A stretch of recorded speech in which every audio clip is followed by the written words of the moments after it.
The desert wind carried the sound of approaching horses across the barren landscape of New Mexico Territory in 1887.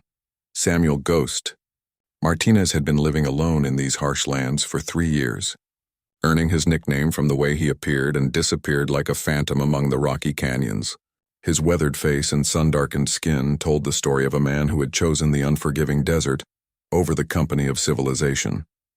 Ghost had been a cavalry scout once, before the Apache Wars ended and left him without purpose. He knew the desert better than most men knew their own backyards.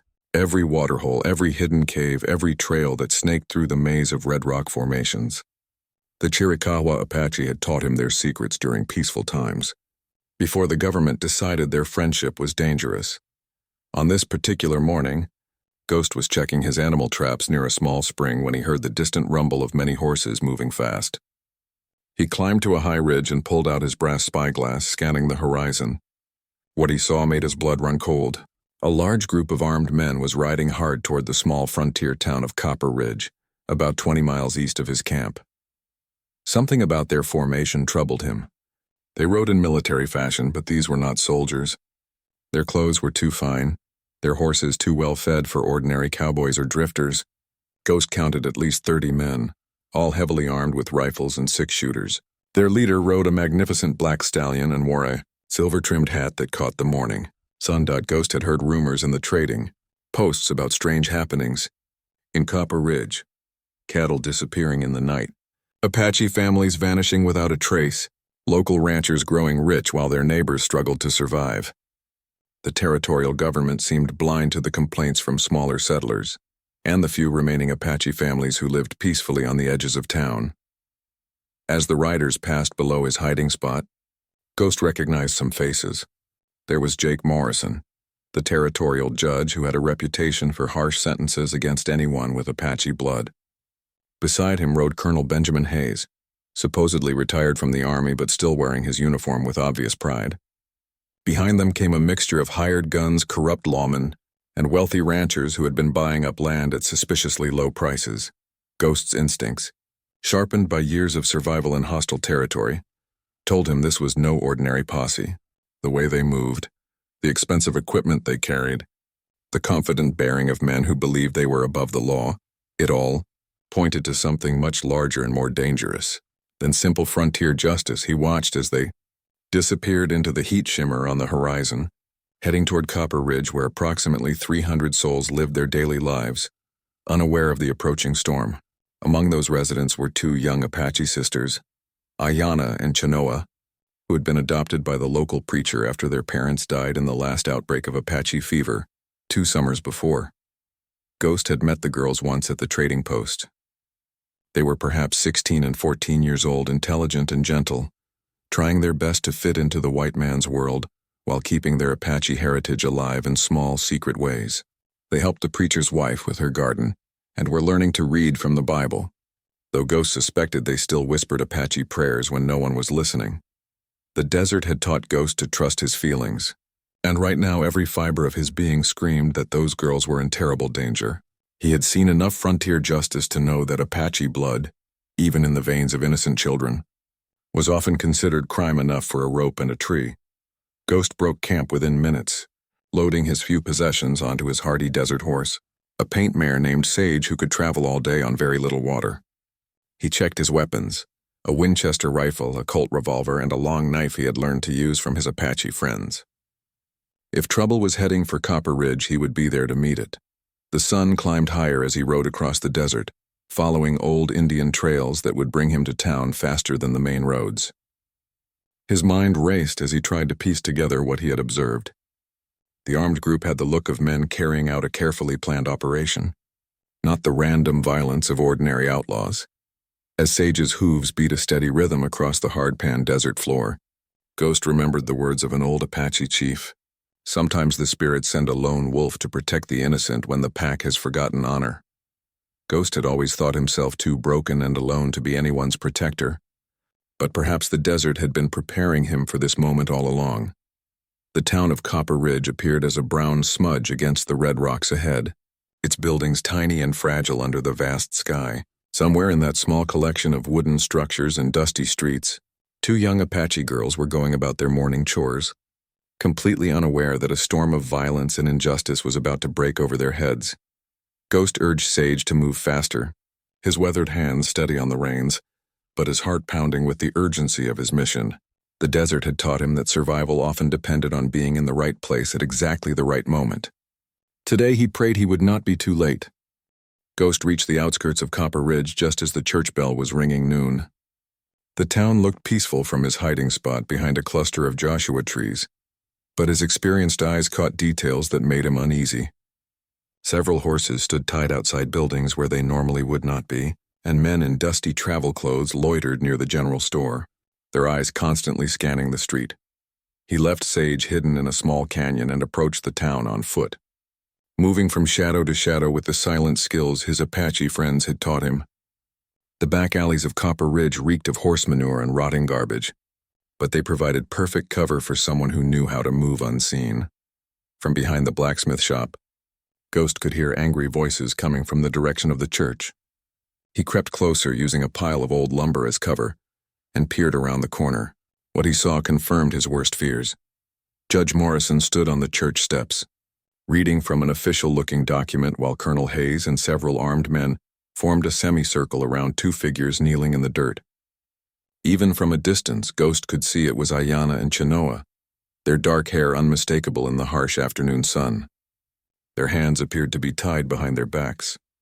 The preacher, Reverend Thomas Wilson, stood nearby wringing his hands, his face pale with distress.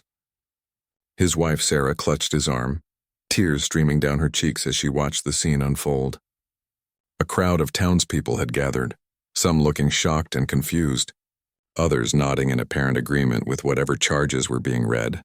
Ghost moved closer, using the cover of wagons and water barrels to get within hearing distance. Judge Morrison's voice carried clearly across the dusty square. "By the authority vested in me by the territorial government," Morrison declared, "these two individuals stand accused of conspiracy to aid and abet hostile Apache raiders. Evidence has been found in their possession linking them to recent cattle thefts and attacks on peaceful settlers." Ghost's blood boiled. He had lived in this territory long enough to know that no Apache raids had occurred in over 2 years.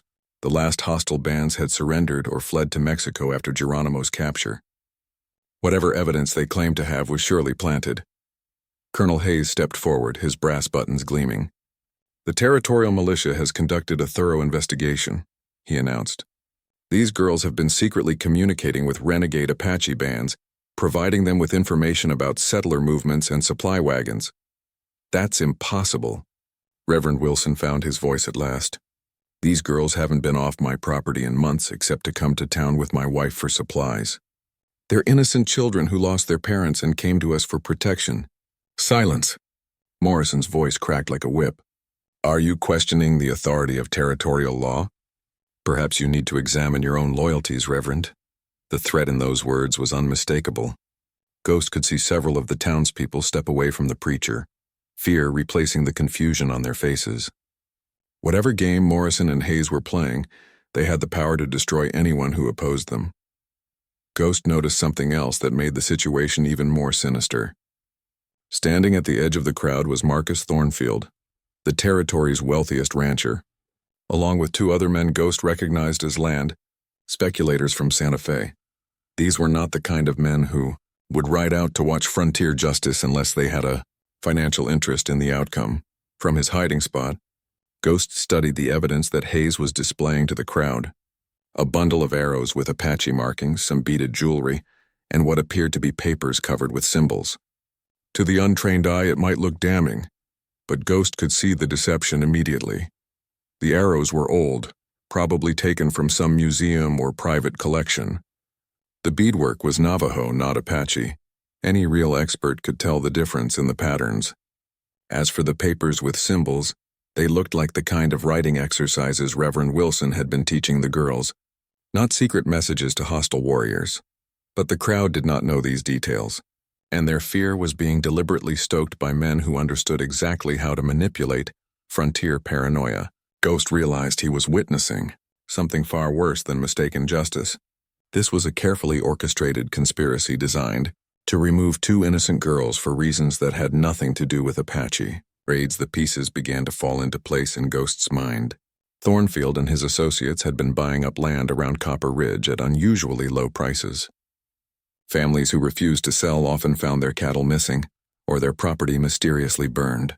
The few Apache families who remained in the area had been systematically driven away through harassment and false accusations. Ayanna and Chenoa represented something these men could not tolerate, living proof that Apache people could live peacefully among whites. Their very existence challenged the narrative that all Indians were dangerous savages who needed to be eliminated. Worse, their adoptive family owned a valuable piece of land near the only reliable water source for 50 miles in any direction. Judge Morrison was building toward his climax now, his voice rising with practiced theatrical effect. The evidence is clear and undeniable. These conspirators have betrayed the trust of the good Christian people who took them in. They have endangered every man, woman, and child in this territory with their treacherous communications. What communications? Sarah Wilson cried out. They barely speak English. How could they possibly— Enough! Hayes cut her off. The evidence speaks for itself. Justice must be swift and certain, or we risk encouraging other Apache sympathizers to follow their example. Ghost felt his heart sink as he realized where this was heading. They were not planning to send the girls to trial or even to prison. The presence of a hastily constructed wooden platform near the church, with a thick rope already prepared, told him everything he needed to know. In the desert, Ghost had learned to think quickly and move decisively when survival was at stake. But this situation required more than individual action. He was one man against at least 30 armed conspirators, in a town where fear had already poisoned the minds of potential allies. As Morrison prepared to pronounce sentence, Ghost retreated to plan his next move. The afternoon sun was beginning its descent toward the western mountains, and he knew that whatever he was going to do, it had to happen soon. The sound of hammering from behind the church told him that preparations for a hanging were already underway. Time was running out for two innocent girls whose only crime was being born Apache in a territory where greed and prejudice had formed an alliance more dangerous than any warrior band that had ever ridden these desert trails. As the afternoon shadows lengthened, Ghost watched from his hiding place as the conspiracy unfolded with military precision. The makeshift gallows behind the church was nearly complete, its rough lumber still smelling of fresh pine sap. 2 nooses swayed in the desert breeze, a sight that made Ghost's stomach turn with rage and determination. He had spent the last hour carefully observing the movements and positions of Hayes's men. They were professionals, but they had grown comfortable in their assumed authority. Most were positioned around the main square, confident that no one would dare challenge their power. Only 4 guards remained near the girls, who had been moved to a small storage shed behind the general store. Ghost knew he needed help, but most of the townspeople were either too frightened or too convinced by the false evidence to resist. However, he had noticed one man who seemed different from the rest. Tom Brennan, the town's telegraph operator, had been watching the proceedings with obvious skepticism, his weathered face showing the kind of doubt that came from experience rather than fear. Moving carefully through the maze of back alleys, Ghost made his way to the telegraph office. He slipped through the rear door just as Brennan was preparing to close for the day. The operator spun around, reaching for a shotgun behind his desk, but stopped when he saw Ghost's raised hands. "Easy there, Tom," Ghost said quietly. "I'm not here to cause trouble for you." Brennan recognized him after a moment. "Ghost Martinez. Haven't seen you in town for months. Heard you'd gone completely wild out there in the desert." "Maybe I have," Ghost replied. "But I've still got enough civilization left in me to know murder when I see it." "Those girls are innocent, Tom, and we both know it." The telegraph operator set down his weapon but kept his hand near it. "Even if that's true, what can we do? Morrison's got the law on his side, and Hayes has enough guns to turn this place into a battlefield." Ghost moved closer, his voice urgent but controlled. "You've been sending messages for these people, haven't you? You've seen their communications. Tell me what you know." Brennan hesitated, clearly torn between self-preservation and conscience. Finally, he spoke in a whisper. "There's been a lot of telegraph traffic between Morrison and some people in Santa Fe, and Colonel Hayes has been receiving coded messages from Washington for weeks. This whole thing was planned long before any so-called evidence was discovered." "What kind of messages?" "Orders about land acquisitions, something about a railroad survey, and instructions to clear any obstacles to development." "I'm not stupid. Ghost. I know what that means when it comes to Indian families. Ghost felt another piece of the puzzle click into place. The Transcontinental Railroad was looking for the best route through this part of the territory, and the land around Copper Ridge's water sources would be incredibly valuable to whoever controlled it. Ayanna and Chenoa were not just victims of prejudice, they were obstacles to a massive business deal. There's more, Brennan continued reluctantly. Thornfield has been buying up land certificates from people back east, people who inherited claims but never came out here to settle them. He's assembling a huge tract of territory, but there are still a few pieces missing. The preacher's land is one of them, and if the preacher's adopted children are hanged as Apache conspirators, he'll be lucky to escape with his own life, much less keep his property. Ghost finished grimly. Brennan nodded. The whole family will probably have to flee the territory. Their land will be declared abandoned and sold at auction. Guess who'll be the only bidder? Ghost was quiet for a moment, processing this information. The scope of the conspiracy was larger than he had imagined. This was not just about 2 Apache girls or even one piece of valuable land. It was about creating a climate of fear that would drive out anyone who stood in the way of a massive business opportunity. Tom, I need you to send some messages for me, Ghost said finally. Are you crazy? If Morrison finds out I've been helping you, I'll end up swinging beside those girls. Not if we do this right. Ghost pulled out a small leather pouch and poured gold coins onto Brennan's desk. This should cover your retirement to California if things go wrong. But if we can stop this, you'll be a hero instead of a conspirator. Brennan stared at the gold, clearly tempted. What do you want me to send? First, a message to the territorial governor in Santa Fe. Tell him about the planned executions and ask for an immediate investigation. Second, a message to the federal marshal in Tucson. And third, Ghost paused, thinking, send a message to Colonel William Parker at Fort Apache. Tell him his old scout Ghost Martinez needs help, and that Apache children are about to be murdered by men wearing the uniform he once wore with honor. Parker's retired. Brennan protested. He's got friends who aren't, and he's got a reputation for doing what's right, even when it's dangerous. While Brennan reluctantly began tapping out the messages, Ghost studied a map of the territory hanging on the wall. If his plan worked, help might arrive within 2 days, but the executions were scheduled for sunset today, only 3 hours away. He needed a way to buy time. There's one more thing, Ghost said as Brennan finished the last message. I need you to create a distraction, something that will delay the hanging without making it obvious that you're involved. What kind of distraction? Ghost smiled grimly.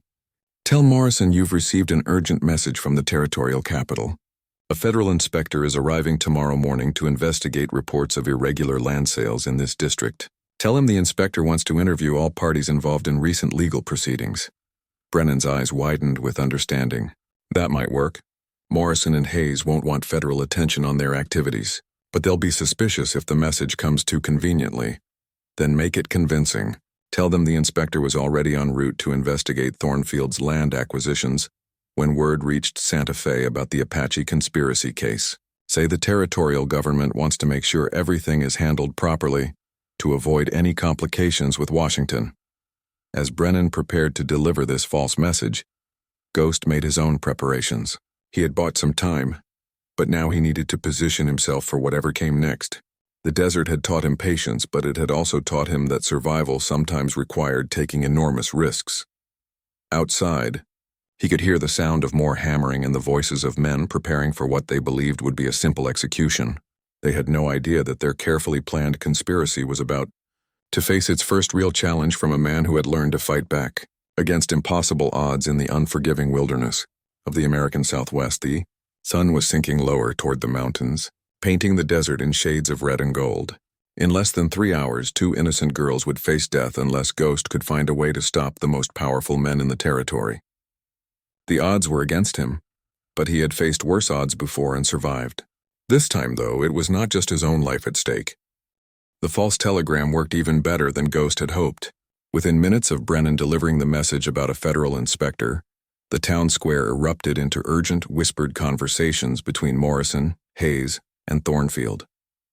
Ghost watched from the shadows as the 3 men huddled near the church steps, their confident demeanor replaced by obvious anxiety. "This is impossible," Morrison hissed, loud enough for Ghost to hear from his hiding spot. Our contacts in Santa Fe assured us there would be no federal interference for at least a month. Colonel Hayes studied the telegram with military precision. The timing is suspicious, but the official codes look authentic. If there really is an inspector coming, we need to make sure our story is airtight before he arrives. Thornfield, the wealthy rancher, was clearly the most nervous of the three. Maybe we should postpone this whole business until we know more. If Washington starts investigating our land deals, absolutely not, Hayes cut him off. We've come too far to back down now. Those girls know more than they're letting on. If they start talking to a federal inspector about what they've overheard in the preacher's house, they could expose everything. Ghost felt a chill run down his spine. The girls were not just victims of a land grab scheme. They were witnesses to something even larger. During their time with the preacher family, they must have overheard conversations about the conspiracy. Hayes was right to be worried. Ayanna and Chenoa posed a direct threat to whatever criminal enterprise these men had constructed. Morrison was pacing now, his judicial robes swaying with each agitated step. We need to accelerate our timeline, carry out the executions immediately, then present the inspector with a closed case. Justice served, threats eliminated, no loose ends to investigate. The townspeople will expect proper ceremony, Hayes objected. A rushed execution will look suspicious. Then we make it look like an escape attempt, Thornfield suggested. Shot while trying to flee.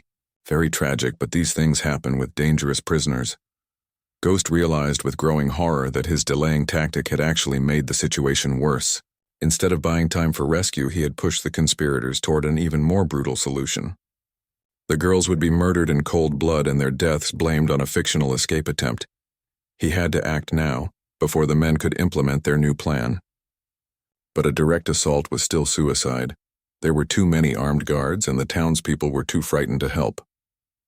He needed a different approach, something that would expose the conspiracy while keeping the girls alive. The answer came to him as he watched Hayes giving orders to his men. The colonel was wearing his full military uniform, complete with medals and insignia that proclaimed his service record. But Ghost knew something about Hayes that the others might not. The colonel had been cashiered from the Army 3 years ago for selling government supplies to private contractors. Ghost also remembered something else from his days as a cavalry scout. Military protocol required specific procedures for handling civilian prisoners, especially when federal crimes were involved. Hayes was violating every regulation in the book, and a real federal inspector would spot the irregularities immediately. Moving quickly but carefully, Ghost made his way to the telegraph office. Brennan looked up nervously as he entered. "Your message worked too well," Ghost said urgently. "They're planning to kill the girls right away and make it look like an escape attempt." Brennan went pale. "What do we do now?" "Send one more message. This time to Major Robert Sterling at Fort Whipple. Tell him that Colonel Benjamin Hayes is conducting unauthorized military operations against civilians in Copper Ridge, in direct violation of federal regulations. Request immediate intervention under General Order 28. What's General Order 28? Army regulation that prevents retired officers from using military authority in civilian matters. Sterling will know what it means, and he's close enough to get here before morning." While Brennan sent the message, Ghost prepared for the most dangerous part of his plan. He was going to walk directly into the town square and confront Hayes publicly, using military protocol to challenge the colonel's authority. It was an enormous gamble, but it might be the only way to keep the girls alive until real help arrived. As the sun touched the mountain peaks, painting the sky deep orange, Ghost checked his weapons one final time. His plan depended on Hayes's pride and his need to maintain the appearance of military legitimacy. If Ghost was right about the colonel's psychology, the man would not be able to resist defending his military reputation in front of his men. Ghost emerged from the shadows and walked boldly toward the town square, his boots echoing on the wooden boardwalk. Conversation stopped as people recognized the desert hermit who had not been seen in town for months. Hayes and his men turned to stare as Ghost approached, their hands moving instinctively toward their weapons. "Colonel Hayes," Ghost called out in a voice trained to carry across military parade grounds. "I need to speak with you about your current operations." Hayes stepped forward, his hand resting on his saber hilt. "You're not welcome here, Martinez. This is official business." "That's exactly what I want to discuss, sir." Ghost stopped about 10 feet away, close enough to be heard clearly, but far enough to avoid immediate violence. As a former cavalry scout, I'm required to report irregularities in military conduct to the proper authorities. The crowd of townspeople pressed closer, sensing drama. Hayes looked around nervously, aware that he was now the center of attention. What irregularities? I'm conducting a lawful execution under territorial authority. Ghost smiled coldly. Under what military authority are you holding prisoners, Colonel? Last I checked, retired officers have no jurisdiction over civilian legal matters. And where are the proper military witnesses required for capital cases involving Indians? Hayes's face began to turn red. I'm acting under special appointment from the territorial government. Show me your written orders, sir. According to military regulations, any officer conducting prisoner operations must have written authorization from his commanding officer. Who exactly is your commanding officer, Colonel Hayes? The question hung in the air like a challenge to duel. Ghost could see Hayes struggling between the need to maintain his military facade and the reality that he had no legitimate authority for what he was doing. The townspeople were listening intently now, and some of them were beginning to look puzzled rather than fearful. Morrison tried to intervene. This man has no right to question territorial justice. Actually, Ghost continued, still addressing Hayes, according to federal law, any citizen can challenge the military authority of officers acting outside their jurisdiction. I'm formally requesting that you produce your written orders and submit to inspection by a properly authorized federal representative. Hayes was trapped. If he admitted he had no military authority, his entire operation would be exposed as a civilian conspiracy. If he claimed to have authority, he would be impersonating a federal officer, which was a hanging offense. Either way, Ghost had forced him into a position where immediate action against the girls would expose him to federal prosecution. The desert wind picked up, stirring dust around the feet of the assembled crowd. In the distance, Ghost thought he could hear the sound of approaching horses. Whether it was rescue or reinforcement for the conspirators, he had done all he could to buy time. Now everything depended on Hayes's next words, and whether the colonel's pride would prove stronger than his greed. Colonel Hayes stood rigid in the fading light, his military bearing barely concealing the rage building behind his eyes. The townspeople had formed a loose circle around the confrontation, and Ghost could see doubt beginning to replace fear on many faces. His challenge had done what he hoped. It had transformed a simple execution into a public spectacle where every word would be remembered and repeated. You dare question my authority, you desert rat? Hayes finally snarled, his composure cracking. I have served this country with distinction while you ran wild with savages. Ghost remained calm, knowing that Hayes's anger was working in his favor. I'm not questioning your past service, Colonel. I'm asking for the written orders that authorize your current actions. It's a simple request that any legitimate military operation should be able to satisfy. Morrison stepped forward, his judge's robes billowing in the evening breeze. This is absurd. Colonel Hayes is acting under my judicial authority, not military command. Then why is he wearing his uniform? Ghost asked the crowd. Why are his men carrying military equipment? If this is a civilian matter, why does it require military presentation? The question struck home. Several townspeople began murmuring among themselves, and Ghost caught fragments of their conversations.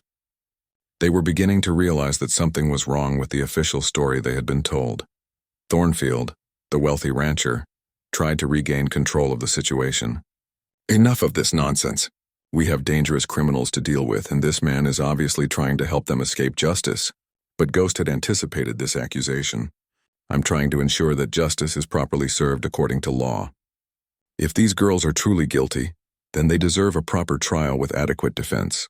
If they're innocent, then hanging them makes us all accomplices to murder. They had a trial, Morrison protested. Where? When? I've been watching this town all day, and I haven't seen any trial proceedings. I've seen accusations and evidence presented to a crowd, but that's not the same as a legal trial with proper representation. An elderly woman in the crowd, Martha Stevens, spoke up. He's right, Judge Morrison. This morning you said there would be a trial this afternoon, but all we saw was you reading charges. Other voices joined hers. The seed of doubt that Ghost had planted was beginning to grow, fertilized by the townspeople's own observations. Hayes realized he was losing control of the narrative and decided on direct action. "Enough," he shouted, drawing his saber. "This man is clearly an Apache sympathizer, probably a spy himself. Arrest him." Several of Hayes's men moved toward Ghost, but they hesitated when they saw him standing calmly with his hands away from his weapons. The crowd pressed back, creating a wider circle, and Ghost knew he had reached the critical moment of his gamble. "Go ahead, Colonel," Ghost said quietly. "Order your men to cut down an unarmed American citizen in front of 300 witnesses. I'm sure that will look good in the federal inspector's report." The sound of approaching horses was clearer now, and Hayes glanced nervously toward the edge of town. Ghost caught the look and pressed his advantage. "Or maybe you'd prefer to wait and explain to Major Sterling why a cashiered officer is conducting military operations without authorization." Hayes went white. "What did you say?" "You heard me, Colonel. Or should I say former Colonel. I was at Fort Apache when the news came through about your court-martial. Selling government supplies to private contractors, was it? Very profitable, I'm sure, but not exactly behavior befitting an officer and a gentleman." The revelation hit the crowd like a physical blow. Several people gasped, and Ghost could see the last of Hayes's credibility evaporating like water in the desert sun. Morrison and Thornfield looked stunned. Clearly they had not known about Hayes's disgraceful dismissal from the Army. "You're lying." Hayes sputtered, but his voice lacked conviction. "Am I? Then you won't mind when Major Sterling arrives to verify your current status.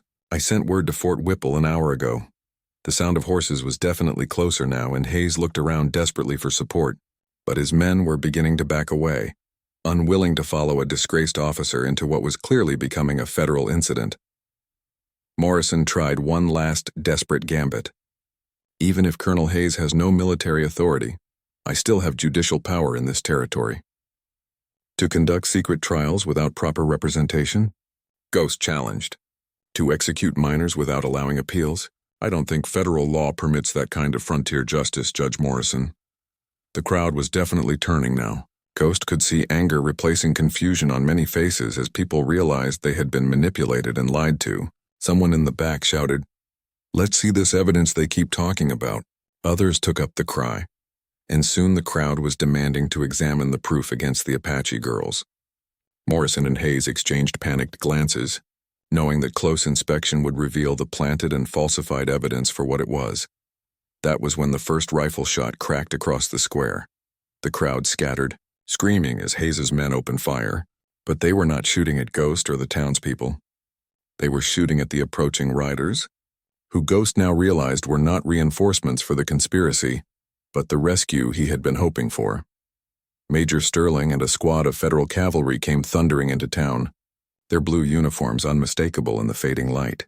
Behind them rode several men Ghost recognized as federal marshals, their badges glinting in the sunset. "Take cover," Ghost shouted to the townspeople as bullets began flying in both directions. The carefully orchestrated conspiracy was collapsing into chaotic violence as Hayes's hired guns tried to fight their way out of a situation that had spiraled completely beyond their control.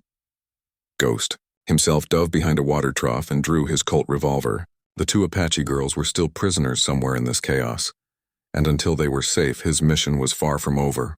The real battle for truth and justice in Copper Ridge was just beginning. Through the gunsmoke and confusion, he caught sight of several figures running toward the storage shed where the girls were being held. He realized with growing alarm that Morrison and Thornfield were planning to eliminate the only witnesses who could expose their conspiracy, even if it meant committing murder in the middle of a federal intervention. Ghost broke from cover and ran through the chaos toward the shed, dodging bullets and praying he would not be too late to save two innocent lives that had become the center of a storm, much larger than anyone had imagined.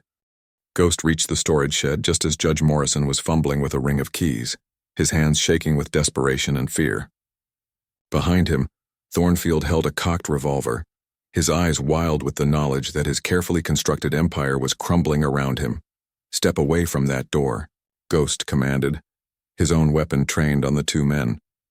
Morrison spun around, his judicial robes torn and dusty from his panicked flight across the square. "Martinez, this doesn't concern you anymore. Federal cavalry or not, these girls know too much to be allowed to live." "What do they know, Morrison? What's worth murdering children to keep secret?" Thornfield laughed bitterly. "Everything. The land deals, the false surveys, the money from the railroad companies. Do you have any idea how much gold has changed hands to clear this territory for development? Through the thin wooden walls of the shed, Ghost could hear muffled voices. Ayanna and Chenoa were still alive, but probably bound and gagged. The sound of gunfire from the main square was beginning to diminish, suggesting that Major Sterling's cavalry was gaining control of the situation. "It's over," Ghost said firmly. "Hayes is finished. Your hired guns are dead or surrendering, and federal marshals are taking control of the town. Killing those girls now will only add murder charges to your other crimes." But Morrison was beyond rational thought. With a snarl of rage, he lunged at Ghost with a hidden knife while Thornfield raised his revolver. Ghost's years in the desert had sharpened his reflexes to a razor's edge.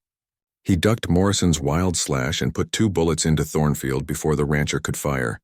Morrison stumbled backward, his knife clattering across the wooden floor of the shed's small porch. His hands went up in surrender, but his eyes still burned with desperate fury. "You don't understand," he gasped. "This territory is sitting on the richest mineral deposits in the Southwest.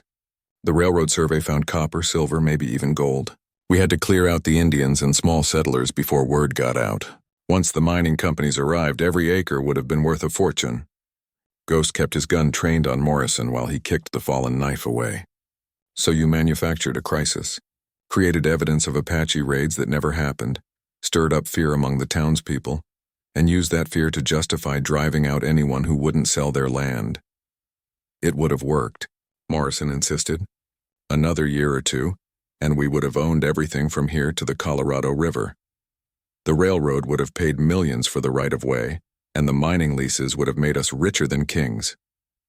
"Except you got careless," Ghost said as he heard footsteps approaching. "You picked victims who had people willing to fight for them." Major Sterling appeared around the corner of the shed, his uniform dusty but his bearing as crisp as if he were on parade. Behind him came 2 federal marshals and Reverend Wilson, whose face was etched with worry for his adopted daughters. "Preacher's got the keys," one of the marshals said. Morrison dropped them when the shooting started. Wilson quickly unlocked the shed door, revealing Ayanna and Chenoa bound but unharmed inside. The girls' dark eyes were wide with fear, but they seemed to understand that the immediate danger had passed. Wilson cut their bonds with gentle hands while his wife Sarah arrived to comfort them. Major Sterling studied the scene with professional interest. "Quite a mess you've uncovered here, Ghost. My telegraph operator said you claimed Colonel Hayes was conducting unauthorized military operations." "Former Colonel Hayes?" Ghost corrected. "Cashiered 3 years ago for corruption, as I'm sure your records will confirm. He's been using his military reputation to intimidate civilians while participating in a massive land fraud scheme." "We'll sort out all the details later," Sterling said. "Right now, I'm more interested in this evidence against the girls. Morrison here was just explaining his mineral survey theory to my men. One of the federal marshals, a grizzled veteran named Tom Jackson, held up the bundle of supposed Apache artifacts. Took me about 2 minutes to figure out this was all fake.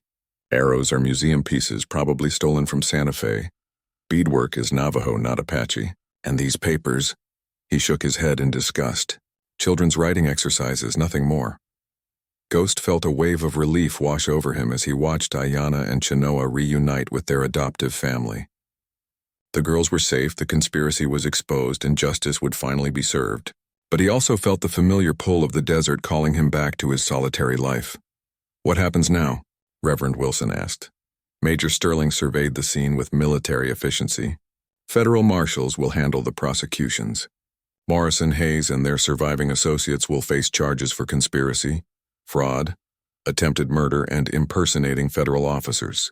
The land deals they arranged will be investigated and likely reversed. And these girls?" He looked at Ayanna and Chenoa with unexpected gentleness. "They'll be free to live their lives in peace." As the sun finally disappeared behind the western mountains, casting the town of Copper Ridge into purple twilight, Ghost began to back away from the group. His work here was done, and the desert was calling him home. "Where are you going?" Sarah Wilson called out. Ghost paused at the edge of the lantern light. "Back where I belong, ma'am. The desert suits me better than towns and people." "But you saved their lives," she protested. "You're a hero." Ghost smiled sadly. "I'm just a man who happened to be in the right place at the right time. The real heroes are the people like you and your husband who take in orphan children and treat them as family. regardless of their race or background. Major Sterling stepped forward. If you ever decide you want to come back to civilization, Ghost, the Army could use scouts with your skills and integrity. I'll keep that in mind, Major.